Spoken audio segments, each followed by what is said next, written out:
Lucasfilm President Kathleen Kennedy is stepping down, and everyone's wondering what Star Wars will look like once she's gone. Here's who's taking the controls, along with the changes we all know they need to make. Lucasfilm hasn't formally announced Kennedy's departure as of the making of this video, but The Hollywood Reporter has made it very clear it's happening soon. She's been guiding the Star Wars ship since 2012, the entire time Disney has owned the property. With her replacement, Disney seems to be taking a page out of the DC Studios playbook and deciding that two heads are better than one. In particular, there'll be one handling the creative side of things, while the other maintains the business wheelings and dealings.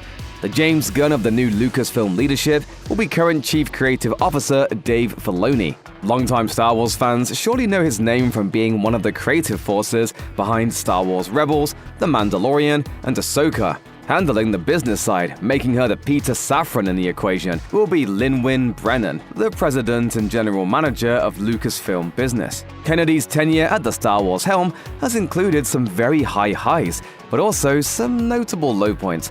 We'll talk more about the failure of Solo in just a sec. But with some smart management, Filoni and Brennan can take the franchise back to hyperspeed. One could endlessly debate what Lucasfilm could have or should have done at various points over the last decade when it comes to Star Wars. But one thing that pretty much everyone can agree on is the lack of a clear, cohesive vision for the franchise in the aftermath of 2015's The Force Awakens. The belonging you seek is not behind you, it is ahead. Director J.J. Abrams has made it clear that the Star Wars sequel trilogy didn't have a fully mapped out plan from the beginning, which always felt like a pretty ill-advised way to handle such a big property. This isn't about whether or not someone loved The Last Jedi and hated The Rise of Skywalker or vice versa. It's undeniable that The Last Jedi was wildly successful, but also wildly divisive, and it's felt like the franchise has been living in the shadow of fear and uncertainty ever since then. Really though, that fear and uncertainty started to fester even before the main trilogy came to a conclusion. Just look at Solo. First off, it took forever to get off the ground, as in years after its initial inception. Then there was the fact that director duo Phil Lord and Christopher Miller were replaced by Ron Howard after months of filming had already taken place. This resulted in plentiful reshoots, recasts, and an increased budget. In the end, the revised budget topped out around $275 million, which makes it one of the most expensive movies ever filmed. And it wasn't really worth it in the end. It didn't perform well enough at the box office to make a meaningful profit, and audiences were genuinely unimpressed. Well played. Beyond all of that, even the stuff that works, like Andor or The Mandalorian, seems cut from different cloths without any true cohesion behind the scenes. Different projects like those can and should exist within the larger framework of the Star Wars galaxy, but it shouldn't feel like throwing darts at a board. It would very much behoove the folks at Disney to have a clear plan moving forward. That may sound obvious, but it hasn't seemed as though things have been handled as such up to this point. Sometimes the obvious thing is the right thing. One of the most dizzying things that has happened during Kathleen Kennedy's tenure as the head of Lucasfilm is the sheer number of Star Wars movies that have been announced only to be cancelled later. From the Boba Fett film to Colin Trevorrow's version of Episode 9, these projects have loomed large over the last decade. It's hard not to take note of this many developed ideas that never saw the light of day and see that as a result of the lack of creative direction. And that sort of thing ultimately starts at the top of the chain. Somehow, Filoni and Brennan need to find a way to ensure that fewer projects are abandoned. For one, it's difficult for fans of the franchise to get excited about something only to have it ripped away down the line. There are lots and lots of people who would still love to see Rian Johnson's Star Wars trilogy, and while it hasn't been officially axed, anyone who believes it's ever going to see the light of day would do well to temper those expectations. Aside from setting expectations for the audience that aren't delivered on, it's an optics issue. Hearing about Star Wars movies or TV shows that are often formally announced by Lucasfilm and not just existing in the rumor mill, only to have them go away makes it seem like the people at the top don't have a steady grip on the franchise. This is Hollywood. Things are going to happen, but the number of times projects have come and gone in recent years is downright staggering for a property this big. This needs to be reined in. Building on the cancelled projects issue, some of that feels like self-inflicted wounds on Lucasfilm's part. The studio has had a history over the last decade of announcing new Star Wars movies or TV shows, and in some cases, video games, only to see them fester in development hell for years on end or go away entirely. Granted, in some cases, Disney can't help it if the press gets a hold of something, but that's not what we're talking about. Lucasfilm announced Johnson's trilogy before The Last Jedi even came out. It similarly announced a trilogy from Game of Thrones duo David Benioff and D.B. Weiss, only to have it fall away. The Rey movie was likewise announced 3 years ago and remains without a release date. Daisy Ridley has talked about it here and there, but it's seemingly no closer to becoming a reality. The same can be said of James Mangold's Dawn of the Jedi film.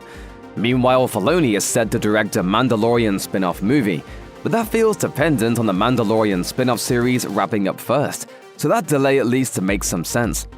I won't leave you. This is the way. Examples like this are numerous and frustrating. Patty Jenkins was announced to direct a Rogue Squadron movie in the wake of The Rise of Skywalker hitting theaters, only to have it be cancelled and then supposedly uncancelled. All the same, that's another one that doesn't appear close to happening at this moment. Basically, Filoni and Brennan would do well not to announce anything until it's far closer to a sure thing.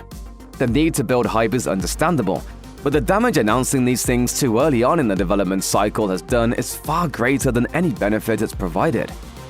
In many ways, the Star Wars galaxy should make the Marvel Cinematic Universe feel small.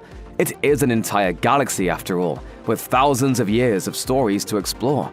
As it stands, the franchise feels small because there is a continued focus on characters from the original trilogy.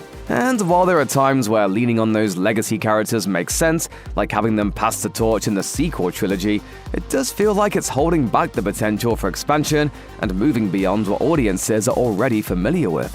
Luke Skywalker showing up in The Mandalorian Season 2, and again in the Book of Boba Fett, was genuinely thrilling for many fans. That was, however, within the framework of something new that had been established for multiple seasons, with Mando and Grogu making their way across the galaxy and only occasionally engaging with familiar figures. On the flip side, the Obi-Wan Kenobi series left a lot of fans feeling cold, as it leaned almost entirely on nostalgia and old characters. We're just saying, maybe Kylo Ren had a point. It's time to let old things die. Without getting too much into personal feelings project to project, perhaps Filoni and Brennan should lean on the eras and characters that haven't been explored nearly as much, which could open up decades of new storytelling. Fortunately, Lucasfilm is already trying to do this with movies like Star Wars Starfighter. The same could be said for Mangold's Dawn of the Jedi movie, assuming it happens at all.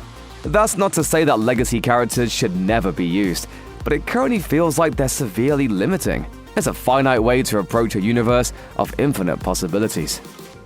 The Star Wars universe is large and growing, but one thing it probably shouldn't be is ever-present. One of the biggest things that made this franchise so special for so long was its relative scarcity. And that's part of the reason why the release of The Mandalorian and Grogu feels exciting for many fans. It's the first Star Wars theatrical release in 7 years. Sure, we've seen these characters a whole lot on TV, but the wait for their big screen debut makes it feel that much more momentous. Yeah, I didn't have the temperament. Patience. Of course, Disney isn't always going to want to take 7-year breaks from one of its major cash cow franchises, but Filoni and Brennan would do well to not overdo it like Marvel has of late. Multiple Star Wars movies being released in rapid succession alongside multiple streaming shows per year is just too much for even invested fans to juggle. That's at least part of the reason why Solo bombed in 2018. Hitting theaters just 5 months after The Last Jedi was too much too soon. Restraint is a good thing. Andor was far better off as a 2-season punch to the gut than a 5-season slog. Hardcore fans will always show up, but this franchise needs to feel big and special, particularly when we're talking about live-action installments. Managing the flow of projects in the future is going to be key, and a healthy balance will need to be struck. The corporate overlords will have to be kept happy, but they also can't over-exploit Star Wars, or at risk becoming unexciting or confusing to the average viewer. If there's too much, it may become difficult to define what Star Wars is, even to casual fans.